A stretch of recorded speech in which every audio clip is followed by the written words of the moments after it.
Selamat pagi teman-teman semua. Assalamualaikum warahmatullahi wabarakatuh. Ketemu lagi dengan channel Tanya Dok. Oke, apa kabar semuanya? Kali ini kita akan membahas satu penyakit tentang jantung ya, tentang kardiologi. Kalau yang lalu kita sering bicara tentang penyakit yang berhubungan dengan pernafasan atau paru-paru, ini kita ke arah jantung ya, soulmate-nya paru. Pernah tidak teman-teman mungkin merasakan nyeri dada ya, nyeri dada mendadak pada saat aktivitas, mungkin pada saat olahraga atau saat bekerja, atau mungkin orang tuanya atau mungkin saudaranya yang lebih tua yang mendadak ternyata tidak ada keluhan apa-apa sebelumnya, mendadak saat itu juga dia merasakan nyeri dada hebat, baik di dada sebelah kiri maupun kanan, pokoknya tidak jelas. Yang penting yang dirasakan adalah nyeri dada secara mendadak, kesakitan sekali. Nah ini hati-hati teman-teman, hati-hati, terutama orang-orang yang memiliki beberapa faktor resiko. Ini bisa sekali mengarah ke penyakit jantung. Dan hati-hati pada saat muncul gejala itu, pada saat aktivitas, itu adalah sebuah serangan jantung. Kalau tidak cepat ditangani, ini bisa mengancam nyawa. Angina pectoris ini yang sering pasien itu datang dengan merasakan kesakitan di daerah substernal kiri, itu dada kiri maksudnya ya, terus hingga ke ulu hati, bahkan dia menjalar hingga ke rahang, ke daerah gigi sini, terus juga bisa saja menjalar ke lengan. Nah itu satu ciri khas bahwa dia mengalami serangan jantung.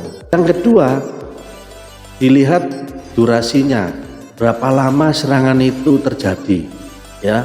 Kalau dia kurang dari 20 menit, ini biasanya agak aman ya, bisa dibilang lebih ringan. Tapi kalau dia nyeri dadanya ini berlangsung terus menerus lebih dari 20 menit, bahkan makin nyeri, hati-hati, ini serangan jantung hebat, bisa saja dia mengalami yang namanya infak miokard. Yang ketiga, yang khas, karakteristik serangan jantungnya ini dia rasanya kayak panas gitu ya di dada, atau dia terasa tercekik begitu, terasa tertindih benda berat dadanya. Nah ini khas sekali teman-teman. Dan yang keempat, ya gejala khasnya adalah dia nyeri dadanya muncul pada saat beraktivitas yang tadi saya sebutkan, atau pada saat emosional stresnya tinggi, itu muncul nyeri dadanya, dan keluhannya pun bisa disertai adanya sesak nafas, mual muntah, ataupun gelisah ya. Jadi khas ke arah jantung itu kalau ada yang disebut, kita biasanya nyebutnya nyeri dada tipikal, yaitu nyeri dadanya memenuhi 4 kriteria yang saya sebutkan tadi. Ada juga yang namanya nyeri dada atipikal, paling hanya muncul kriteria tadi 2. Ada juga yang non kardiak, ya bisa saja dari lambung, hanya 1 muncul kriterianya. Ini saya mau sebutkan beberapa faktor resiko. Apa itu faktor resiko? Yang pertama adalah faktor usia. Faktor usia ini terutama pada wanita itu biasanya di atas 55 tahun, tapi pada laki-laki bisa di bawah itu ya, lebih dari 45 tahun. Itu faktor resiko pertama. Yang kedua, morbiditasnya itu lebih besar pria daripada wanita. Yang ketiga, faktor keturunan. Mungkin orang tua, ayahnya pernah meninggal karena sakit jantung koroner, ibunya juga. Nah ini faktor-faktor risiko yang tidak bisa diubah, usia, jenis kelamin, dan keturunan. Nah kalau ini tidak ada bagaimana? Tapi kok bisa sampai terjadi penyakit jantung? Nah ada yang namanya faktor resiko yang bisa dirubah, bukan karena usia, bukan karena keturunan, bukan karena jenis kelamin, tapi ini semua orang bisa. Apa aja faktor resikonya? Kolesterolnya tinggi, trigliseridnya tinggi, lipid serumnya tinggi, baik itu kolesterol total, trigliserid, LDL, HDL, lipid serumnya tidak normal. Kemudian dia merokok, kemudian dia punya riwayat diabetes mellitus, konsumsi alkohol, terus dari diet atau makanan sehari-hari dia yang banyak mengandung kolesterol atau kalori. Nah ini adalah faktor resiko yang sering terjadi pada penderita serangan jantung atau jantung koroner. Juga yang faktor risiko minor ya, yang kecil seperti stres fisik, ya kan, kecapean, kurang olahraga, nah itu juga bisa. Kalau dari pemeriksaan fisik, biasanya seorang dokter melihat hasilnya mesti hasilnya mesti dalam batas normal ya. Diperiksa suara jantung itu seringnya normal, suara paru-paru ya, dilakukan pemeriksaan fisik baik-baik saja. Bisa jadi ada suara tambahan dari jantung. Paling bagus itu dilakukan pemeriksaan penunjang yang sangat kuat ya, yaitu dilakukan pemeriksaan elektrokardiograf atau EKG. Nah, bagaimana jika itu terjadi? Pada dasarnya prinsip pengobatan dari nyeri dada angina pectoris ini adalah untuk memanage supaya tidak terjadi nyeri dada berulang di kemudian hari, dan juga bisa berkurang nyeri dadanya ya dengan penggunaan obat-obat anti iskemi. Tata laksananya ada non farmakologi, juga ada yang farmakologi. Nah, yang dimaksud dari tata laksana non farmakologi adalah memperbaiki pola hidup. Apa aja? Yang pertama, jika Anda seorang perokok aktif, maka Anda harus berhenti merokok. Kalau Anda perokok pasif, hindari asap rokok. Yang selanjutnya, kalau Anda seorang yang aktif minum alkohol, maka berhentilah minum alkohol. Itu yang pertama.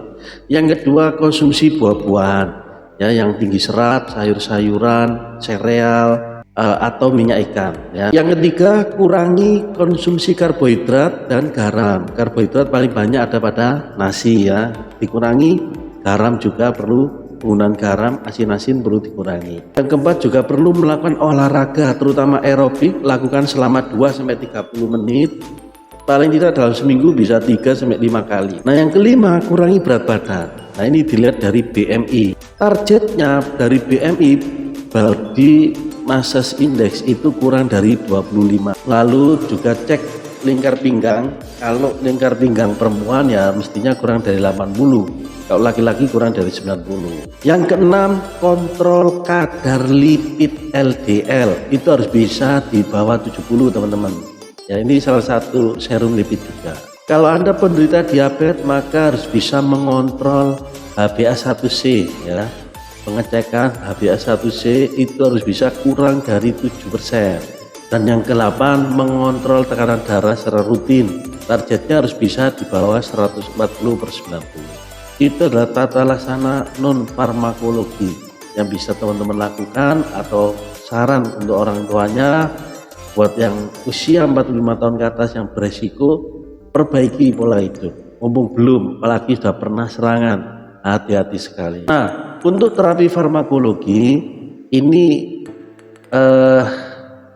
macam-macam obatnya ya, macam-macam obatnya. Biasanya gabungan obat satu dengan yang lain yang memang dia mengandung anti iskemi, biasa diberikan oleh dokter jantung atau dokter di vaskesnya ya, biasanya dari poli jantung. Nanti mendapatkan obat untuk sebulan, karena sakit ini minum obatnya tidak sebentar, bisa tahunan ya.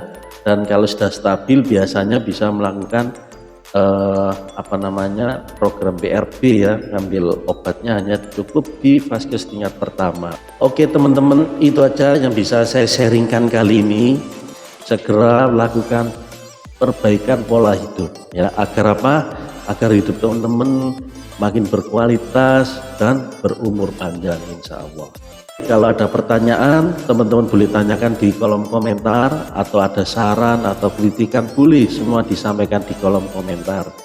Dan jangan lupa manfaatkan selalu jika Anda memiliki kartu BPJS KIS, manfaatkan selalu ketika Anda sakit baik ringan maupun sedang, segera berobat, gunakan kartu itu teman-teman. Ya, kalau berat juga, kalau darurat bisa juga Anda gunakan di UGD ya. Tapi kalau kasusnya tidak darurat, lakukan berobat secara teratur rutin di vaskes tingkat pertama Anda. Baik teman-teman, terima kasih sudah menonton video ini hingga selesai. Jika Anda merasa bermanfaat video ini, jangan lupa supportnya untuk melakukan like dan subscribe. Terima kasih. Wassalamualaikum warahmatullahi wabarakatuh.